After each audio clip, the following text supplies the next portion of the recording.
ఈ అమ్మాయి దారిలో వెళ్తూ ఉన్న అతన్ని ఆపి, అన్న నా ఇంట్లో ఎవరో ఉన్నారు, వచ్చి చూడండి అని చెప్పి లోపలికి తీసుకుని వెళ్తుంది. కానీ లోపలికి వచ్చాక నాకు ₹1,00,000 ఇవ్వు, లేకుంటే నీ అరిచి గోల పెట్టేస్తా, నీకు నాకు అఫైర్ ఉందని చెప్పి, అండ్ ఈ బాబు నీ బిడ్డే అని, అండ్ రోజు నువ్వు నన్ను టార్చర్ చేస్తున్నావు అని చెప్పి అరుస్తా అని అంటుంది. దానికి అతను, నీకేమైనా పిచ్చా, కొంచెమైనా సిగ్గుండాలి, నేను నీకు రూపాయి కూడా ఇవ్వను అని చెప్పి అంటాడు. ఇంకా అమ్మాయి అన్నట్టే గట్టిగా అరుస్తూ ఉంటుంది. అందరూ వచ్చి ఆ అబ్బాయిని పెట్టేసుకుంటారు. అప్పుడు ఆ అమ్మాయి వాళ్ళతో, చూడండి అన్న, ఇతను నాతో అఫైర్ పెట్టుకున్నాడు, ఈ బాబు అతని బిడ్డే, ఇతను రోజు నన్ను టార్చర్ చేస్తూ ఉంటాడు అని చెప్పి అంటుంది.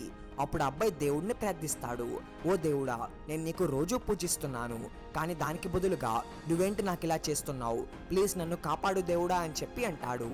తర్వాత ఏమవుతుందో చూసే ముందు మీకు గానీ దేవుడి మీద నమ్మకం ఉంటే వీడియోని లైక్ చేసి ఛానల్ని సబ్స్క్రైబ్ చేసుకోండి. అప్పుడు ఆ బాబు మాట్లాడతాడు, మా అమ్మ చాలా చెడ్డది, అందరినీ ఇలానే మోసం చేస్తుంది అని చెప్పి